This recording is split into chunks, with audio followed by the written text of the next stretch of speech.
Hello everyone, आज है 26 अक्टूबर और आज इस वीडियो में हम बात करेंगे मदरसन सूमी के बारे में। देखिए, ऑटो पार्ट्स बनाने वाली बहुत ही बड़ी कंपनी है मदरसन सूमी।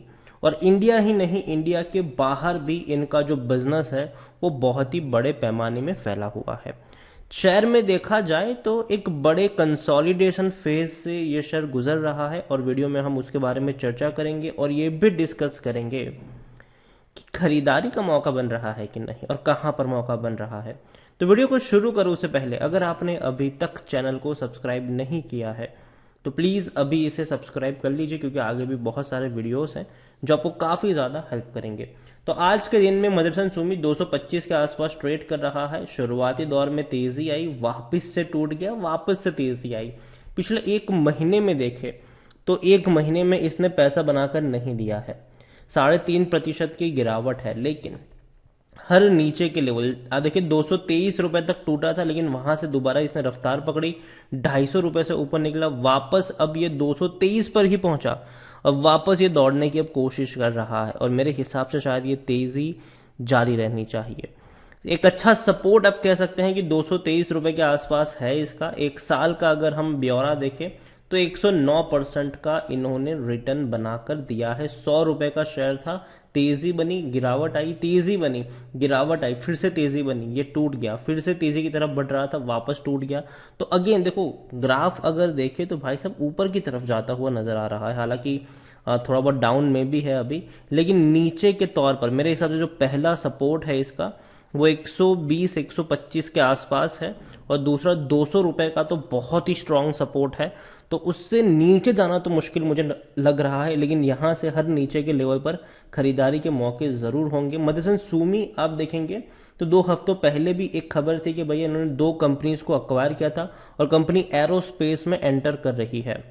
दूसरी बात, इन्होंने अपनी जब मीटिंग वगैरह चल रही थी, जब इन्होंने अपना पूरा विजन दिखाया था 2025 का, उन्होंने ये कहा था कि इनका जो मेजर रेवेन्यू है वो ऑटो बिजनेस से आ रहा है। लेकिन कंपनी चाहती है कि भैया ऑटो बिजनेस के अलावा जो बाकी के बिजनेस है वहां से भी इनका रेवेन्यू आए। नॉन ऑटो बिजनेस है वहां से इनका रेवेन्यू निकल कर तकरीबन 35% का रेवेन्यू वो टारगेट कर रहे हैं कि इनका नॉन ऑटो बिजनेस से आए। और ये वाकई में बहुत बड़ा टारगेट इसीलिए भी है क्योंकि अभी मुश्किल से 10% भी वो नहीं है। तो कंपनी ने भैया 2 बड़ी कंपनी को अक्वायर किया, एरोस्पेस में एंट्री कर रही है। इनका जो ऑटो का बिजनेस है वो तो अच्छा चल ही रहा है और उसके लिए भी कंपनी बहुत सारी कोशिशें आने वाले समय में और ज्यादा करेगी। और देखिए, इलेक्ट्रिफिकेशन होने वाला है, याद रखिए इलेक्ट्रिक व्हीकल्स की बोलबाला जब होने वाली है तो इस कंपनी के ऊपर कोई असर, इसका मतलब ऐसा नहीं कि नेगेटिव इंपैक्ट पड़ेगा, बल्कि इसके ऊपर पॉजिटिव इंपैक्ट ही पड़ने वाला है। कि देखो, ये तो भैया इलेक्ट्रिक मतलब गाड़ी पेट्रोल की हो या इलेक्ट्रिक की हो या डीजल की हो या गैस की हो, पार्ट्स तो ये कंपनी बनाती है सबके। तो इनको कोई इतनी बड़ी दिक्कत नहीं होने वाली है, बल्कि इनका तो बिजनेस और ज्यादा बढ़ेगा ही ऐसे हालातों में। यहां पर देखा जाए तो 100% लोग according to Moneycontrol user कहते हैं कि खरीदारी करो, क्योंकि जैसे कि मैंने आपको पहले ही दिखाया, एक स्ट्रांग सपोर्ट है 223 रुपए के आसपास इसका, और उसके नीचे 200 रुपए का एक उससे ज्यादा स्ट्रांग सपोर्ट है। तो ये दो सपोर्ट काफी ज्यादा अहम है आने वाले दिनों में यहाँ पर। और जो बड़े बड़े ब्रोकरेज फर्म की कमेंट्री है वो भी पॉजिटिव ही है। 280 285 रुपए, 300 रुपए तक के टारगेट बड़े बड़े ब्रोकरेज फर्म के द्वारा, हाउस के द्वारा दिए गए हैं। रेवेन्यू में डिक्लाइन है, लेकिन मेरे हिसाब से तेजी रेवेन्यू में आनी चाहिए। पिछले 2 साल हम सबको पता है कि अच्छे नहीं थे, लेकिन अब धीरे धीरे चीजें बदल रही है, चीजें बेहतर हो रही है, ये हम कह सकते हैं। प्रॉफिट भी इनका डिक्लाइन था, लेकिन अब धीरे धीरे बढ़ना शुरू हुआ है और बड़े प्रॉफिट्स ये कंपनी आपको आने वाले समय में करती हुई दिखाई दे सकती है। नतीजे भी इनके आने वाले हैं। 12 नवंबर को इनके क्वार्टरली रिजल्ट्स आने वाले हैं और वो दिन काफ़ी अहम और ख़ास रहेगा इस कंपनी के लिए, क्योंकि हर बार इनके रिजल्ट्स देखा जाए तो भैया अच्छे ही आते हैं, बुरे इनके रिजल्ट्स आते नहीं हैं। बेहतर नतीजे होते हैं जो शेयर को और ज़्यादा ऊपर की तरफ पुश करते हैं। दूसरी ओर मदरसन सूमी के बारे में देखो तो सबसे अच्छी चीज़ मुझे लगती है कि प्रमोटर अपनी होल्डिंग को बेच नहीं रहे हैं, बल्कि जो गिरवी रखे हुए शेयर्स हैं उसको लगातार छुड़ा रहे हैं। तो ये बहुत अच्छी बात है। हालांकि डिविडेंड अट्रैक्टिव पे नहीं करता है, क्योंकि पर शेयर आपको 1 रुपये 50 पैसे का यहाँ पर डिविडेंड मिल रहा है। करंट प्राइस थोड़ी ज़्यादा है इसकी इंस्ट्रिक वैल्यू से, और लॉन्ग टर्म में बैंक एफडी से भी इसने अच्छा रिटर्न आपको कमा कर दिया है। खरीदने का अभी भी सही मौका है क्योंकि शेयर ओवरबॉट जोन में नहीं है, कोई भी रेड फ्लैग नजर नहीं आ रहे हैं। यहां पर देखा जाए तो 75% एनालिस्ट कहते हैं खरीदारी करो खरीदारी करो खरीदारी करो। हालांकि 67-68 का इसका पीई रेशियो है जो कि थोड़ा हाई जरूर है इसका। होल्डिंग्स की मैं बात करूं, शेयर होल्डिंग्स की अगर हम बात करने जाए तो प्रमोटर के पास आप देखेंगे तो 61.73% की होल्डिंग है, उनमें से सिर्फ 2.5% की होल्डिंग है गिरवी है। म्यूचुअल फंड के पास 10.46% की होल्डिंग है। म्यूचुअल फंड ने खरीदारी करी है इस क्वार्टर में, क्योंकि जून क्वार्टर से हम कंपेयर करें तो उनके पास सिर्फ 9.72% की होल्डिंग थी म्यूचुअल फंड के पास, जो अब 10.46% है। डोमेस्टिक इंस्टीट्यूशन की 3.10% की होल्डिंग 3.18%, मतलब उन्होंने भी खरीदारी करी है। म्यूचुअल फंड खरीद रहे हैं, डोमेस्टिक इंस्टीट्यूशन खरीद रहे हैं। एफआईएल्स की मैं बात करूं तो एफआईएल्स की 16.86% की जो होल्डिंग है वो थोड़ी सी कम हुई है, 16.40%। दूसरी ओर रिटेल वालों ने बिकवाली करी है इस बार, 8.60% की होल्डिंग हुई है 8.24%, मतलब रिटेल वालों ने यहां पर बिकवाली करी हुई है।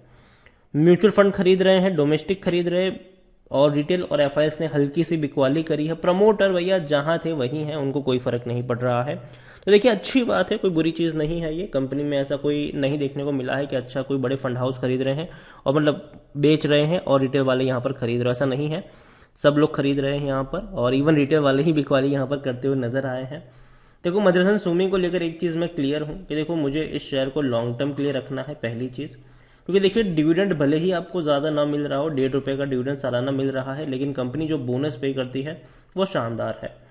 2018 में पे किया था, 17 में किया था, 15 में किया था, 13, 12। आप देखिए भैया अच्छा बोनस पे करने वाली कंपनी है ये, और यही वजह है कि इसने लॉन्ग टर्म में पैसा बना कर दिया है। देखो कंपनी जब बोनस पे करती है तो आपको पता नहीं चलता, अगर आप इसको लॉन्ग टर्म के लिए होल्ड करते हो, कि आपके 1000 शेयर कब 10,000 बन गए। तो वो एक बेनिफिट होता है ऐसी कंपनियों में निवेश करना। और देखो मैं हमेशा कहता हूं कि मदरसन सुमी में आपको ट्रेडिंग नहीं करनी चाहिए, इन्वेस्टमेंट करना चाहिए लॉन्ग टर्म के लिए। और जब भी गिरे खरीदारी के ही मौके होंगे, पैनिक में आकर बेचना नहीं चाहिए। और इस बार अगर आपने पहले खरीदारी करने का मौका अगर आपने गवा दिया था, तो इस बार अगर गिरावट आती है तो खरीदारी के और बेहतर विकल्प आपके पास हो सकते हैं। तो मदरसन सुमी बेहतर कंपनी है, शानदार कंपनी है, लॉन्ग टर्म के लिए होल्ड करने लायक कंपनी है। तो बने रहना मेरे हिसाब से सही रहेगा, और हर गिरावट में बाइंग के मौके हैं। अगेन मैं कह दूं, कंपनी में जब भी तेजी आई है, आप देखिए जब भी दौड़ा है गिरा है, दौड़ा है गिरा है, तेजी आई गिरावट आई है। आप देखिए पिछला 3 साल बहुत ही खराब रहे। 2018 से जो टूटना शुरू हुआ था वो 2020 के स्टार्टिंग तक रहा, लेकिन उसके बाद जो रफ्तार पकड़ी है वो शानदार है। और आने वाले समय में जो ऑटो कंपोनेंट्स बनाने वाले, ऑटो पार्ट्स बनाने वाली कंपनी है, उनको भैया सरकार इंसेंटिव भी प्रोवाइड्स करवा रही है ताकि वो ज़्यादा से ज़्यादा प्रोडक्शन करें और इंडिया के बाहर भी अपने प्रोडक्ट को बेचना शुरू करें। मतलब बेच ही रहे लेकिन और ज़्यादा पैमाने पर और अग्रेसिवली बेचे। तो ये चाहती है सरकार, और डेफिनेटली मदरसन सुमी एक अच्छी कंपनी है, बढ़िया कंपनी है। हर नीचे के लेवल पर खरीदारी के मौके हैं लॉन्ग टर्म के लिए। शॉर्ट टर्म में चूहे बिल्ली वाला खेल चलेगा, लेकिन लॉन्ग टर्म में अगर आप देखोगे तो ग्राफ आपको ऊपर की तरफ ही जाता हुआ नजर आएगा। वीडियो को यहीं पे एंड करूंगा। पसंद आया हो तो लाइक करो, शेयर करो। चैनल पर अगर पहली बार आए हैं तो प्लीज सब्सक्राइब करें। और मदरसन सुमी के बारे में आप क्या सोचते हैं वो भी आप मुझे कमेंट में लिख कर बता सकते हैं। Thank you.